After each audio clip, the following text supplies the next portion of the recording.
എല്ലാവർക്കും റീബോണ്ട് രുചിയുടെ പുതിയൊരു വീഡിയോയിലേക്ക് സ്വാഗതം. അപ്പോൾ ഇന്ന് ഞാൻ വന്നിട്ടുള്ളത് ഒരു വെറൈറ്റി ആയിട്ടുള്ള ഒരു ചക്കപ്പുഴുക്കിൻ്റെ റെസിപ്പിക്ക് ആയിട്ടാണ് കേട്ടോ. ഓരോ സ്ഥലത്തും ഓരോ രീതിയിലാണ് ചക്കയൊക്കെ പുഴുങ്ങുന്നത്.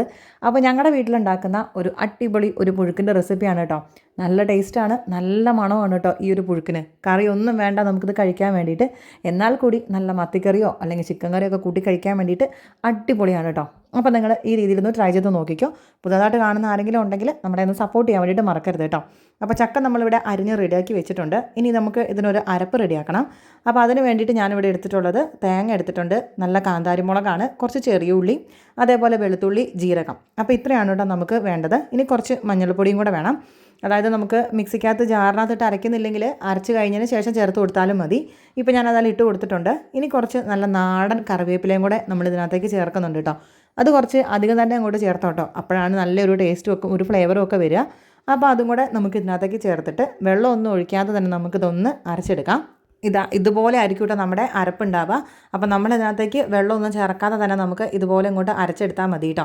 അപ്പോൾ ഒരുപാടൊന്നും നമുക്ക് അങ്ങോട്ട് അരഞ്ഞു പോകുകയും വേണ്ട, ഈ ഒരു രീതിയിൽ മതി. പണ്ടൊക്കെ ആയിരുന്നെങ്കിൽ നമ്മൾ കല്ലേ കൊണ്ട് വെച്ചിട്ട് ചതച്ചെടുക്കുകയാണ് ചെയ്യാറ് കേട്ടോ, ഇതുപോലെ ചെയ്യുന്നത്. അപ്പോൾ ഇതാ നമ്മൾ ചക്കയ്ക്കകത്തേക്ക് ഇനി അത് വേവിക്കാൻ ആവശ്യമായിട്ടുള്ള വെള്ളം ഒഴിച്ചു കൊടുക്കാൻ പോവുകയാണ്. അപ്പോൾ ആ ഒഴിക്കുന്നതിൻ്റെ കൂട്ടത്തിൽ തന്നെ നമ്മൾ വെള്ളം എടുത്തിട്ടുണ്ട്, അതേപോലെ തന്നെ ആവശ്യത്തിനുള്ള ഉപ്പും കൂടെ ഇതിനകത്ത് ചേർത്തിട്ടുണ്ട്. അപ്പോൾ ഏകദേശം ഞാൻ ഈ ഒരു ഇത്രയും ചക്കയ്ക്ക് ഇത്രയും വെള്ളമാണ് കേട്ടോ ചേർത്ത് കൊടുക്കുന്നത്. അപ്പോൾ നമ്മളിത് ഒരുപാട് ലൂസായിട്ടുള്ളൊരു പുഴുക്കൊന്നുമല്ല, അപ്പോൾ അതുകൊണ്ട് തന്നെ ഒരുപാട് വെള്ളത്തിൻ്റെ ആവശ്യമില്ല. ഇനി നമുക്ക് ഇതൊന്ന് അടച്ച് വെച്ചിട്ട് നേരെ അടുപ്പിലോട്ട് വെച്ച് കൊടുക്കാം. അടുപ്പിൽ വെച്ച് കൊടുത്തിട്ട് ഒന്നങ്ങ് ചൂടായിട്ട് വരുന്ന സമയമാകുമ്പോഴത്തേക്ക് നമുക്ക് അരപ്പും കൂടെ അങ്ങോട്ട് ഇട്ട് കൊടുക്കാനുള്ളതാണ്. അപ്പോൾ ജസ്റ്റ് ഒരു ആവി വരുന്ന സമയത്ത് നമുക്ക് ഇതൊന്ന് ആ അരവും കൂടെ നമുക്ക് ഇതിനകത്തേക്ക് ഇട്ട് കൊടുക്കാം കേട്ടോ. അപ്പോൾ ഇപ്പം തന്നെ ഇത് കുറച്ച് ചെറുതായിട്ടൊന്ന് ചൂടായിട്ടുണ്ട്. അപ്പോൾ ഈ ഒരു സമയത്ത് നമുക്ക് ഇതിൻ്റെ ആ ഒരു നടുഭാഗത്ത് ഒരു ജസ്റ്റ് ഒരു കുഴി പോലെ ഉണ്ടാക്കിയിട്ട് അതിനകത്തേക്ക് നമുക്ക് ആ ഒരു അരപ്പ് ഒരുപാട് അങ്ങോട്ട് ഇറങ്ങി പോകണ്ട കേട്ടോ, ആ മുകളിൽ തന്നെ നിന്നാൽ മതി. ആ അരവിൻ്റെ പച്ചമണമൊക്കെ ഒന്ന് മാറാൻ കൂടെ വേണ്ടിയിട്ടാണ് നമ്മൾ ഈ ഒരു സമയത്ത് ഇത് ഇട്ട് കൊടുക്കുന്നത്. ഇനിയിപ്പോൾ നമ്മൾ അടുപ്പത്തോട്ട് വെക്കുന്നതിന് മുന്നേ തന്നെ ഇതിൻ്റെ മുകളിലേക്ക് വെച്ച് കൊടുത്താലും കുഴപ്പമൊന്നുമില്ല കേട്ടോ. അപ്പം ഞങ്ങൾ ഈ ഒരു സമയത്താണ് നമ്മൾ ചെയ്ത് കൊടുക്കാറ്. അത് ജസ്റ്റ് ഒന്ന് ചൂടായിട്ടുണ്ട്. അപ്പോൾ ഈ ഒരു സമയത്ത് ഇതുപോലെ നടുവൊന്ന് ജസ്റ്റ് ഒന്ന് കുഴിച്ചിട്ട് അതിനകത്തേക്ക് നമുക്ക് ഈ ഒരു അരവ് അങ്ങോട്ട് ഇട്ട് കൊടുക്കാം. ഈ അരവിന് വേണ്ടിയിട്ടുള്ള ഉപ്പും കൂടെ നമ്മൾ ഈ ഒരു സമയത്ത് ചേർത്ത് കൊടുക്കണം. ചക്കയ്ക്കുള്ള ഉപ്പ് വേണം നമ്മൾ ആ ഒരു വെള്ളത്തിൽ ചേർത്തിട്ടുള്ളത്. പക്ഷേ ഈ അരപ്പിന് വേണ്ടിയിട്ടും കൂടെ ഒരു കുറച്ച് ഉപ്പ് നമ്മൾ ഈ ഒരു സമയത്ത് നമുക്ക് ഇതിനകത്തേക്ക് ചേർത്ത് കൊടുക്കണം കേട്ടോ. എന്നിട്ട് മുഴുവനായിട്ട് നമുക്ക് ഇതിനകത്തേക്ക് ഇട്ട് കൊടുക്കാം. ഇനി നമുക്ക് ഇത് വീണ്ടും അടച്ച് വെച്ചിട്ട് നമുക്കിത് അടുപ്പത്ത് തന്നെ നല്ലപോലെ തീയൊക്കെ കത്തിച്ച് കൊടുക്കാം. എന്നിട്ട് ഏകദേശം നല്ലപോലെ ഒന്ന് ആവി വന്ന് ആ ഒരു ചക്ക വേകുന്ന ഒരു സമയമാണ് കേട്ടോ. അത് പെട്ടെന്ന് തന്നെ വേവുകയും ചെയ്യും, നമുക്കൊന്ന് ആവി വന്നാൽ തന്നെ ഇത് വേവുകയും ചെയ്യും.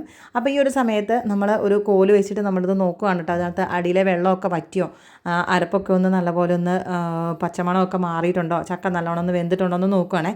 അപ്പോൾ ഇതുപോലെ നമ്മളൊന്ന് കുഴിച്ച് നോക്കുന്ന സമയത്ത് അതിനടിയിൽ വെള്ളമൊന്നുമില്ല. അപ്പോൾ നമുക്ക് ഇത് വെന്തു എന്നാണ് കേട്ടോ അർത്ഥം. ചക്ക പെട്ടെന്ന് തന്നെ ആവി വരുമ്പോൾ തന്നെ അത് വേവുകയും ചെയ്യും. അപ്പോൾ നമ്മൾ ഇനി ഇത് അടുപ്പിൽ നിന്ന് അങ്ങോട്ട് ഇറക്കി വെക്കണം. ഇനി നമുക്ക് ഇതെല്ലാം കൂടെ കൂടിയിട്ട് നല്ല പോലെ അങ്ങോട്ട് യോജിപ്പിച്ച് കൊടുക്കണം കേട്ടോ. ആ ഒരു അരപ്പും ആ ഒരു ചക്കയും എല്ലാം കൂടെ കൂടിയിട്ട് നല്ല പോലെ അങ്ങോട്ട് മിക്സ് ചെയ്ത് കൊടുക്കാം.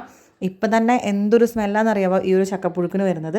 അപ്പോൾ നമുക്കിതുപോലെ തന്നെ ചൂടോടുകൂടി കഴിക്കാനും നല്ല ടേസ്റ്റാണ് കേട്ടോ. ഈ ഒരു കോല് വെച്ചിട്ടാണ് കേട്ടോ ചക്കയ്ക്കാണെങ്കിലും ശരി കപ്പയ്ക്കാണെങ്കിലും ശരി നമ്മളിതുപോലെ ആ ഒരു അരപ്പും എല്ലാം കൂടെ കൂട്ടി ഇങ്ങനെ കൂട്ടി കുഴച്ച് നല്ല മിക്സ് ചെയ്യുന്നത്. പണ്ട് മുതലേ ഉള്ളൊരു കോല് തന്നെയാണ് കേട്ടോ ഇത്. പണ്ടൊക്കെ മിക്ക ദിവസങ്ങളിൽ 10 മണിയാകുമ്പോൾ നമുക്കൊരു പുഴുക്ക് നിർബന്ധമാണ്. ഇപ്പോഴാണ് കേട്ടോ ഞങ്ങളൊന്നും കഴിക്കില്ലെങ്കിലും പപ്പയും മമ്മിയൊക്കെ കഴിക്കാറുമുണ്ട് കേട്ടോ. അപ്പോൾ ഏതായാലും നമുക്ക് എല്ലാം കൂടെ ഇതുപോലെ ഒന്ന് നല്ല പോലെ മിക്സ് ചെയ്തെടുത്തിട്ടുണ്ട്. അപ്പോൾ നമുക്ക് ഇനി ഇത് നല്ല മീൻ കറീൻ്റെ കൂടെയോ അല്ലെങ്കിൽ ചിക്കൻ കറീൻ്റെ കൂടെയോ ഒക്കെ നമുക്കിത് കഴിക്കാൻ വേണ്ടിയിട്ട് പറ്റും കേട്ടോ. നല്ല ടേസ്റ്റാണ്. ഇതൊന്നും ഇല്ലെങ്കിലും അച്ചാറ് കൂട്ടിയിട്ടാണെങ്കിലും നമുക്ക് കഴിക്കാൻ നല്ല ടേസ്റ്റാണ് കേട്ടോ.